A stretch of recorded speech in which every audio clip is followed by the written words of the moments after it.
Hello बच्चों, आज अपन chapter number 1 लेके आए हैं। Chapter number first, class 12, reproduction in organism. Reproduction in organism बहुत सिंपल टॉपिक है, चैप्टर है रिप्रोडक्शन इन ऑर्गेनिज्म। अपन इस चैप्टर को पढ़ेंगे पूरा लाइन से लाइन, और आपके चैप्टर फर्स्ट है वो क्लियर हो जाएगा। आप लोग मेरे साथ बने रहे। अगर कोई नए स्टूडेंट है तो चैनल को सब्सक्राइब करें। मैंने चैप्टर नंबर 2 और चैप्टर नंबर 3 के सारे वीडियो डाल दिए हैं। चैप्टर नंबर 2 और चैप्टर नंबर 3 के पूरे वीडियो मैंने अपलोड कर दिया, आप लोग देख सकते हो। चैप्टर नंबर 1 स्टार्ट किया है, उसको अपन पढ़ेंगे। ठीक है, चैप्टर नंबर फर्स्ट है, उसमें सबसे पहले अपन पढ़ेंगे what is the life span.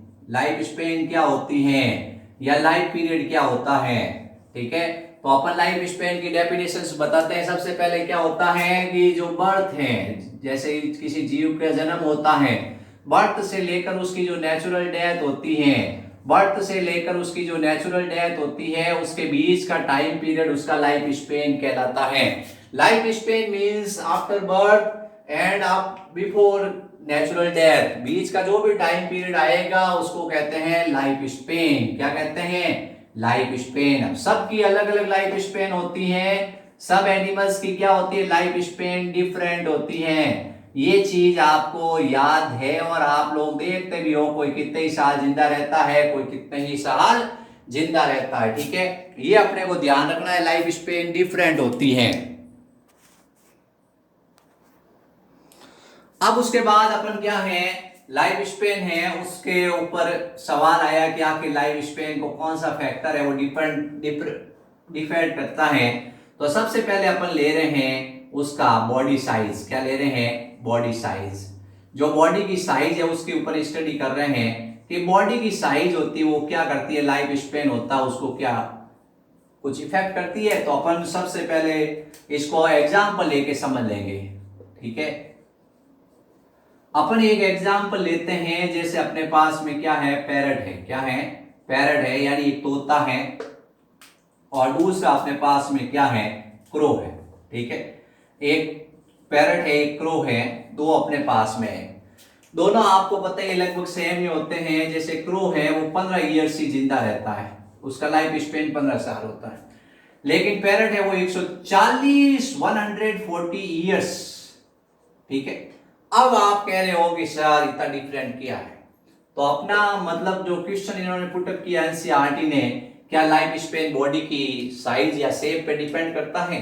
अपन कहेंगे नहीं, ये बात गलत है। फिर इसके बाद अपन एक और एग्जांपल लेते हैं, जैसे अपन ले लेते हैं मैंगो ट्री। क्या ले लेते हैं? मैंगो ट्री और पीपल ट्री।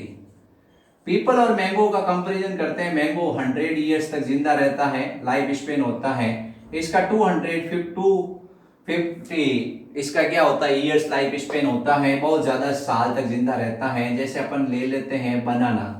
बनाना भी क्या होता है, लगभग 25 ईयर्स तक जिंदा रहता है, इसका लाइफ स्पेन होता है। तो इसका मतलब है बॉडी साइज का लाइफ स्पेन से कुछ लेना देना नहीं है। तो पहला इन्होंने एनसीईआरटी जो सीबीएसई और आरबीसी की बुक है, उसने पहला क्वेश्चन इन्होंने यही पुटअप किया है कि लाइफ स्पेन क्या बॉडी साइज पे डिपेंड करती हैं। अपन कहेंगे नहीं, ऐसी कोई बात नहीं है। अब सवाल आता है, ऑर्गेनिज्म दो तरह के होते हैं, एक का नाम होता है मल्टी सेलुलर, जिसमें एक से ज्यादा सेल्स होती है, और दूसरे होते हैं यूनिसेलुलर। दो टाइप्स के एनिमल्स होते हैं जिसकी बॉडी में एक ही सेल्स होती है। अब सवाल है ये इमॉर्टल क्यों है, यूनिसेलुलर एनिमल्स इमॉर्टल क्यों होते हैं? इमॉर्टल का मतलब अमर क्यों होते हैं? आपने से पूछा why unicellular animals are immortals, यानी वो अमर क्यों होते हैं।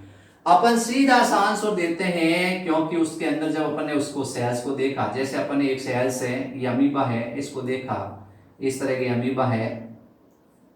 ठीक है, यूनिसेलुलर ऑर्गेनिज्म अमीबा है। इसमें क्या होता है कि साइटोप्लाज्म होता है। साइटोप्लाज्म जो जर्म प्लाज्म है वो क्या होता है, साइटोप्लाज्म और न्यूक्लियोप्लाज्म में डिवाइड नहीं होता है। जो इसका जर्म प्लाज्म है, क्या है, जो इसका जर्म प्लाज्म है वो एक्चुअल में क्या होता है, साइटोप्लाज्म और न्यूक्लियोप्लाज्म में डिवाइड नहीं होता है। साइटोप्लाज्म और न्यूक्लियोप्लाज्म में डिवाइड नहीं होने के कारण क्या होता है, जो जेनेटिक न्यूक्लियोप्लाज्म होता है वो इस तरह से यूं फैला होता है सब जगह। अब आप इसको कहीं से काट देते हो, इसका जैसे बाइनरी फिजन हो गया, ये दो अमीबा बन जाएंगे। कितने बन जाएंगे? दोनों अमीबा। दोनों के अंदर क्या आ जाता है? न्यूक्लियोप्लाज्म आ जाता है और इसके अंदर जेनेटिक कैरेक्टर आ जाते हैं। तो इसलिए क्या होता है? ये इमॉर्टल है। तो आपको पूछा गया why amoeba and paramecium are immortals, they are immortal, अमर क्यों होते हैं? दैत्य राक्षस कहते हैं अमीबा को। तो इसका कारण आपको बताना है, जो इसका जर्म प्लाज्म है वो साइटोप्लाज्म और न्यूक्लियोप्लाज्म में डिवाइड नहीं होता है। साइटोप्लाज्म और न्यूक्लियोप्लाज्म में डिवाइड नहीं होता और इसका जो न्यूक्लियोप्लाज्म होता है वो पूरे के अंदर स्प्रेड होता है, या न्यूक्लियोप्लाज्म फैला हुआ लाल लाल कलर का, और ये ब्लैक ब्लैक कलर का क्या है? साइटोप्लाज्म में। अब क्या होता है? जैसे आपने इसको यहां से काट दिया, कोई बात नहीं, नया अमीबा बन जाएगा। यहां से कट कर दिया, कोई बात नहीं, न्यू अमीबा बन जाएगा। यहां से कट कर दिया, न्यू अमीबा बन जाएगा। आप इसके क्या करते हो? आपको बहुत गुस्सा आता है, आप जाते हो इसको कट, दो अमीबा। आपने कहा टुकड़े कर दिए मैंने, लेकिन टुकड़े क्या भाई साहब, इसमें रिप्रोडक्शन हो गया और दो ऑर्गेनिज्म बन गए, दो अमीबा बन गए। तो इस तरह से ये क्वेश्चन इन्होंने एनसीईआरटी ने पुटअप किया है, why unicellular organism is immortal. आपके एग्जाम में क्वेश्चन आएगा, आप कहोगे इसका छोटा सा आंसर है बिकॉज इसका जो जर्म प्लाज्म है वो साइटोप्लाज्म और न्यूक्लियोप्लाज्म में डिवाइड नहीं होता। इसके अंदर न्यूक्लियोप्लाज्म फ्रीली फैला होता है, साइटोप्लाज्म भी फ्रीली फैला होता है। कहीं पे भी आपने इसको बाइनरी फिजन है उसके दो टुकड़े कर दिए, दोनों से क्या होगा? नया अमीबा बन जाएगा। ये अपने ध्यान रखना है। अब आपकी बुक के अंदर क्या है? Reproduction in organism chapter number 2 पढ़ रहे हैं, उसके अंदर क्या है? एक टेबल दे रखी है, reproduction in organism chapter number 1। बहुत इजी चैप्टर है। अब सबसे पहले इन्होंने लाइफ स्पेन पूछा है, किसका कितना लाइफ स्पेन है। तो अपन शुरुआत करते हैं सबसे पहले, जैसे काऊ है उसका लाइफ स्पेन कितना है? काऊ लगभग क्या होती है? 7 से 10 साल जिंदा रहती है। इसका लाइफ स्पेन 7 से 10 साल होता है, ठीक है। फिर उसके बाद डॉग है, डॉग का 10 से 12 साल इसका लाइफ स्पेन होता है, 10 to 12 ईयर्स, ठीक है। फिर उसके बाद इन्होंने क्या दिया? बटरफ्लाई दिया है कि बटरफ्लाई होती हैं, जो तितली होती हैं, बटरफ्लाई का लाइफ स्पेन कितना होता है? मेरे प्यारे बच्चों, बहुत कम जिंदा रहती है, 1 से 1 to 2 वीक, ठीक है, बहुत कम जिंदा रहती है। इसी तरह फ्लाइज भी कौन सी दी है इन्होंने दिया है जिसको अपन कहते हैं फ्रूट फ्लाई। क्या दिया है? फ्रूट फ्लाई दिया है, जिसके ऊपर मॉर्गन ने एक्सपेरिमेंट किया था। वो भी कम ही जिंदा रहती है, 1 to 2 वीक्स। फिर आपने क्रोकोडाइल नाम सुना होगा, क्रोकोडाइल बहुत खतरनाक है, आपको देखते डर लगता है। 60 साल जिंदा रहता है, 60 ईयर। कितने साल? 60 ईयर। फिर हॉर्स, शादी होती है तो घोड़ा बहुत ज्यादा काम आता है, आपको पता ही है। तो ये लगभग क्या होता है? 20 से 30, 20 to 30 ईयर्स तक जिंदा रहता है, ठीक है। ये आपको याद करनी है बच्चों, आपके बुक में दे रखी इसलिए। फिर उसके बाद बनाना भी मैंने बताया था आपको, बताओ कितना? 25 ईयर्स, ठीक है। फिर उसके बाद आपको बताना है रोज, पता ही आपको, रोज 10 साल तक जिंदा रहता है, 10 ईयर्स तक। कितने ईयर्स तक? 10 ईयर। फिर अपने ये जैसे अपन देखते हैं टॉर्टोइस बहुत ज्यादा समय तक जिंदा रहता है, 100 से 150 साल। कितने साल तक? 100 to 150 ईयर्स, बहुत ज्यादा टाइम तक जिंदा रहता है, ठीक है। फिर उसके बाद आपके आसपास मोहल्ले में बरगद होंगे, बनाया होगा, पीपल होगा। तो पीपल मैंने बताया है लगभग 250 से 400 वर्ष के बीच में जिंदा रहता है। इस तरह से लाइफ स्पेन आपको याद करनी है कि किस एनिमल्स की कितनी लाइफ स्पेन होती है। अब आपको नॉर्मल परिभाषा आप जानते हो, जो राइस होते हैं, गेहूं चावल, गेहूं बाजरा मक्का, ये लगभग 6 मंथ की जिंदा रहते हैं। कितने मंथ? 6 मंथ। लोग गाँव में खेती करते हैं, फिर उसके बाद में बारिश होती है, फिर उसके बाद में क्या होता है, 6 महीने के अंदर अंदर ये खेती पूरी हो जाए। तो राइस का जो लाइफ स्पेन है वो 6 मंथ है। ये आपको थोड़ा याद रखना है। नॉर्मल अपने कॉमन सेंस की चीज है, कोई आपसे पूछ भी ले तो आपको क्या करना, घबराना नहीं है। जैसे गाय का पूछ लिया कि गाय कितने साल जिंदा रहती है, 7 से 10 साल जिंदा रहती है।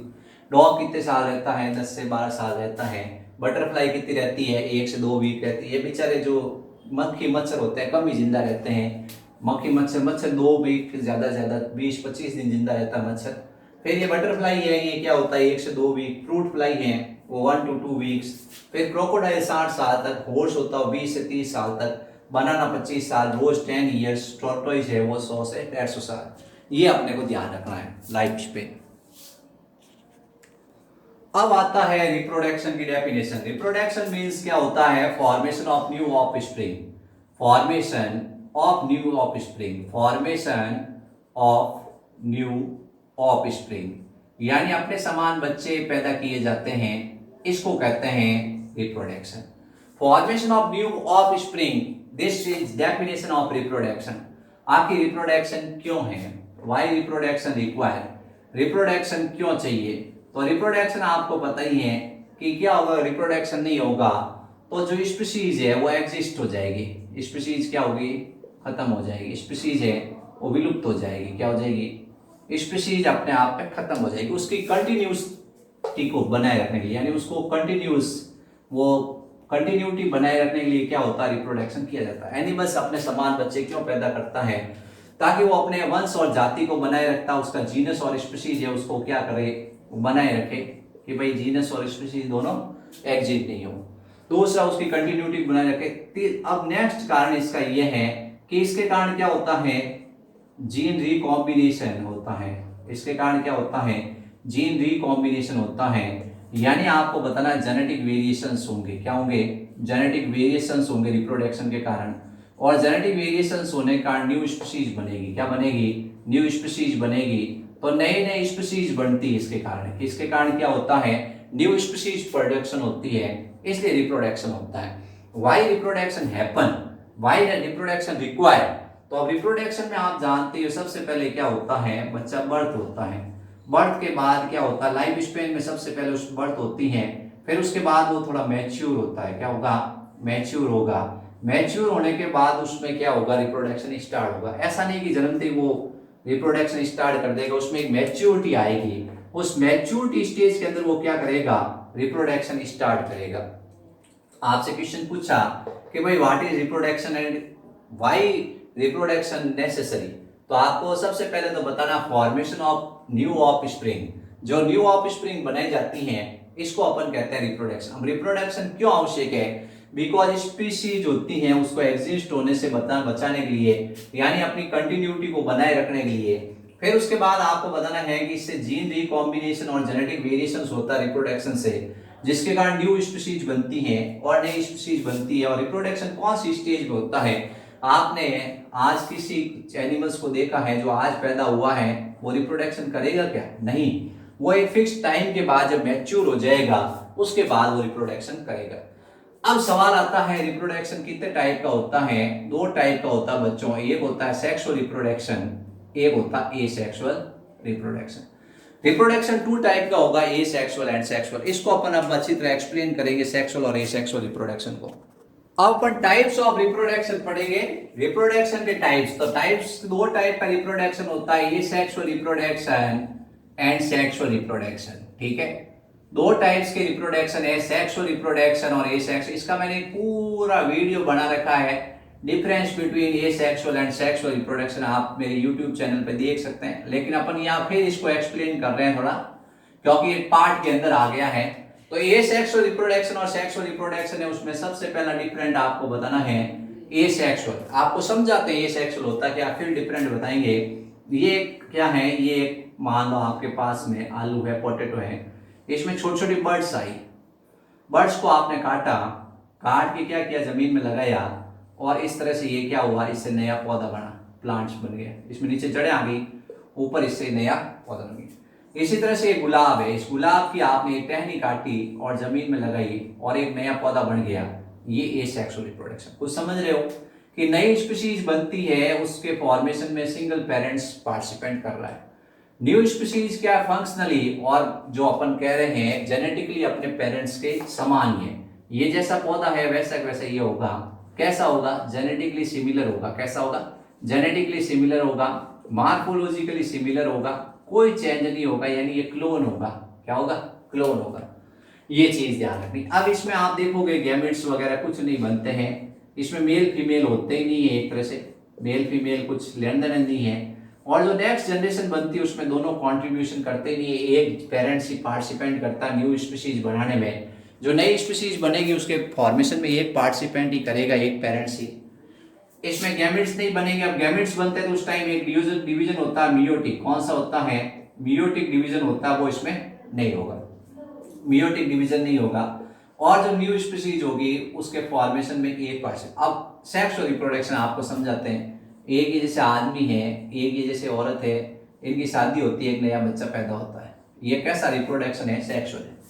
इसमें क्या हुआ, इसमें जो न्यू नेक्स्ट जनरेशन बनी है उसके फॉर्मेशन में दोनों पेरेंट्स क्या करते हैं? कॉन्ट्रीब्यूशन करते हैं, ठीक है। इसका भी 50% कॉन्ट्रीब्यूशन है, इसका भी 50% कॉन्ट्रीब्यूशन है नई ऑफ स्प्रिंग बनाने में। नया बच्चा बना, उसमें आधे माता के कैरेक्टर, आधे पिता के कैरेक्टर। इसके अंदर क्या होगा? इसके अंदर गैमेट्स बनेंगे। कैसे गैमेट्स बनेंगे? इसके अंदर मेल बनेंगे। इसके अंदर कैसे गैमेट्स बनेंगे? फीमेल के अंदर फीमेल गैमेट्स बनेंगे जिसका नाम होगा ओम। और इसके अंदर क्या बनेंगे? स्पर्म। फिर ये दोनों फ्यूज होंगे तो इसको कहेंगे फर्टिलाइजेशन। क्या कहेंगे? फर्टिलाइजेशन। और फिर इससे क्या बनेगा? जाइगोट। क्या बनेगा? जाइगोट। जाइगोट से एम्ब्रियो, और एम्ब्रियो से फिर क्या होगा? नया बच्चा बनेगा। तो इसमें मियोसिस डिवीजन होगा। जब गैमेटोजेनेसिस होगा तो कौन सा डिवीजन होगा? मियोसिस, यानी मियोटिक डिवीजन है वो पाया जाएगा। और मियोटिक डिवीजन के टाइम आपको पता ही है कि जीन रिकॉम्बिनेशन होगा और क्रॉसिंग ओवर होगा। जीन रिकॉम्बिनेशन और क्रॉसिंग ओवर के कारण जो नई ऑफ स्प्रिंग बनेगी उसमें क्या होगा? जेनेटिक वेरिएशंस होंगे और नई नई स्पीशीज बनती जाएगी। तो आपको ये मैंने एक ऐसे बताया है रफली कि किस तरह से क्या होता है सेक्सुअल और किस तरह से होता है एसेक्सुअल। अब अपन डिफरेंट लिख रहे हैं कि कौन सा सेक्सुअल रिप्रोडक्शन होगा, कौन सा एसेक्सुअल रिप्रोडक्शन। अब एग्जाम में क्वेश्चन आ गया सेक्सुअल और एसेक्सुअल रिप्रोडक्शन में डिफरेंट लिखो। सबसे पहला डिफरेंट आपको लिखना है, जो न्यू ऑफ स्प्रिंग बनेगी, new of spring formation, new of spring formation which is clone to their parents, clone to their parents। जो नई ऑफ स्प्रिंग बनेगी वो अपने पेरेंट्स के क्लोन होगी, ठीक है। इसमें new of spring different from their parents. New of spring, जो नई ऑफ स्प्रिंग बनेगी, new of spring different from their parents, ठीक है, वो क्लोन नहीं होगी। पहला डिफरेंट तो ये याद रखना है। दूसरा डिफरेंट आपको बताना है, जो कंट्रीब्यूशन है वो क्या होता है, इसमें single parents formation new of spring, single parents formation new of spring, new of spring. Upon single parents की जगह अपन लिख देते हैं सिंगल एनिमल या single organism formation new of spring. Male and female organism, male and female organism formation new species, new of spring, ठीक है। यानी mail और फीमेल क्या करेंगे? न्यू ऑफ स्प्रिंग बनाएंगे। पहला डिफरेंट ये है कि जो ऑफ स्प्रिंग बनेगी उस वो पेरेंट्स के क्लोन होगी। इसमें आपको पता न्यू ऑफ स्प्रिंग बनेगी वो क्या होगी? पेरेंट्स के क्लोन नहीं होगी। सिंगल ऑर्गेनिज्म फॉर्मेशन में नया और जो एनिमल बनेगा उसके फॉर्मेशन में सिंगल ऑर्गेनिज्म कंट्रीब्यूट करेगा, इसमें दोनों ऑर्गेनिज्म कंट्रीब्यूट करेंगे। फिर उसके बाद तीसरा डिफरेंट आपको बताना है, इसमें गैमेटोजेनेसिस एब्सेंट होता है, गैमेटोजेनेसिस प्रोसेस एब्सेंट होता है। इसका मतलब गैमेट्स एब्सेंट होंगे। क्या होंगे? गैमेट एब्सेंट होंगे। इसमें क्या होंगे?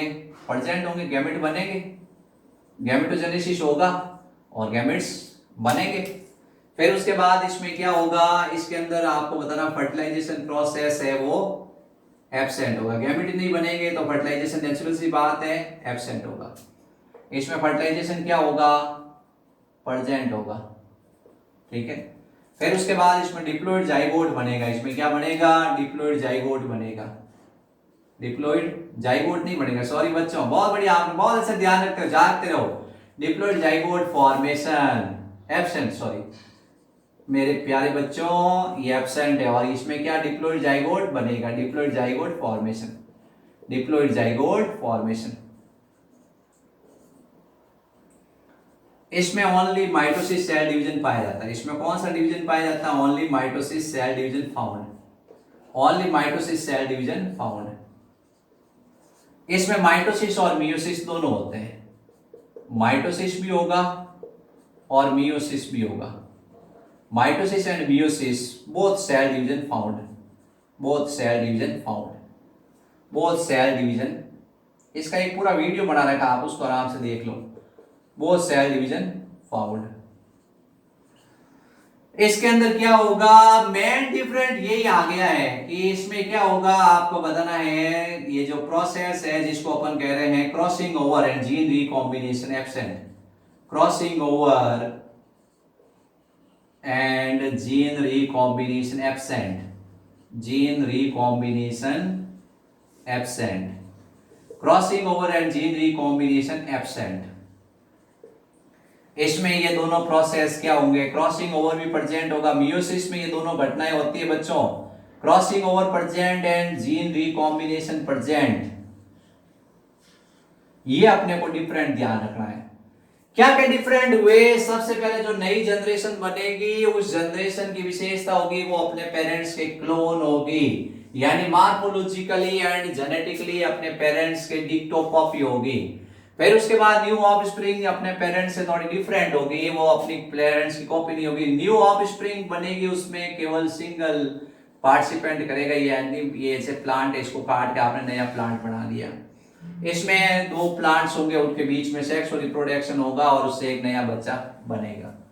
इसमें जो gametogenesis, fertilisation, diploid zygote, embryo development, ये सब प्रोसीजर नहीं होते हैं, ऐसी घटनाएं नहीं देखी जाती। इसमें ये सब ऐसे प्रेजेंट होते हैं।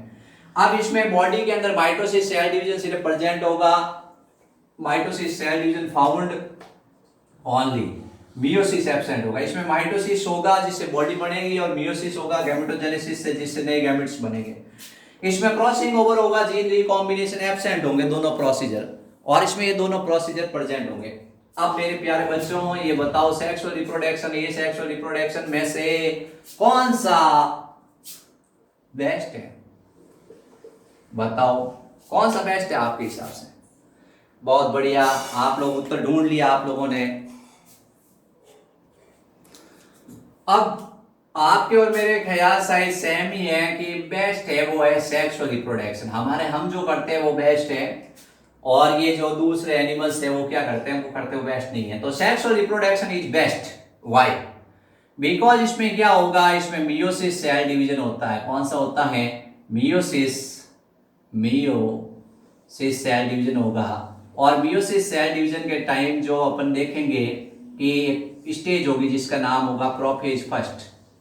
प्रोफेज फर्स्ट की स्टेज है पैकाइटिन। कौन सी स्टेज है? पैकाइटिन स्टेज होती है। इस पैकाइटिन स्टेज के अंदर क्या होता है, क्रॉसिंग ओवर होगा। क्या होगा? क्रॉसिंग ओवर होगा एंड जीन रिकॉम्बिनेशन होगा। क्रॉसिंग ओवर और जीन रिकॉम्बिनेशन के कारण क्या होगा, जेनेटिक वेरिएशन ऑरिजिन होंगे। क्या होंगे? जेनेटिक वेरिएशंस ऑरिजिन होंगे, और जेनेटिक वेरिएशंस के कारण क्या होगा, जो ऑर्गेनिज्म बनेगा, जो न्यू ऑफस्प्रिंग बनेगी वो बेस्ट होगी। क्या होगी? बेस्ट होगी। तो उसमें न्यू जेनेटिक कैरेक्टर्स आएंगे। उसमें क्या होंगे? न्यू जेनेटिक कैरेक्टर्स आएंगे। उसमें न्यू जेनेटिक कैरेक्टर आने के कारण वो क्या होती है, बेस्ट मानी जाती है। और इस सेक्स और रिप्रोडक्शन से टाइम आने के साथ काफी इयर्स के बाद न्यू स्पीशीज बनती है। क्या होती है? न्यू स्पीशीज बनती है, नई नई जातियां बनती हैं। क्यों नई जातियां बनती है? क्योंकि आपको पता है ड्यूरिंग ये सेक्स और रिप्रोडक्शन होता है उस टाइम क्या होता है, गैमेटोजेनेसिस प्रोसेस होता है। और गैमेटोजेनेसिस प्रोसेस के टाइम आपको पता है मियोसिस सेल डिवीजन होगा, और मियोसिस सेल डिवीजन के समय क्या होगा, क्रॉसिंग ओवर और जीन रिकॉम्बिनेशन प्रोसेस होंगे, जिसके कारण जेनेटिक वेरिएशंस होंगे। और जेनेटिक वेरिएशंस होने के कारण जो न्यू ऑफस्प्रिंग बनेगी उसके अंदर नए कैरेक्टर आएंगे, वो इन्वायरमेंट में इजीली सर्वाइव कर पाएगी। और टाइम के साथ क्या होगा, नई नई स्पीशीज बनती जाएगी। एक टाइम होगा 100 साल, 150 साल, 200 साल, उसके बाद ऐसी स्पीशीज बनेगी जो अनफेवरेबल कंडीशन में भी इजीली रह सकती हैं।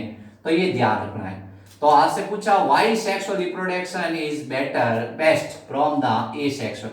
आप इजीली एक्सप्लेन कर दोगे सेक्सुअल रिप्रोडक्शन से न्यू स्पीशीज बनती है।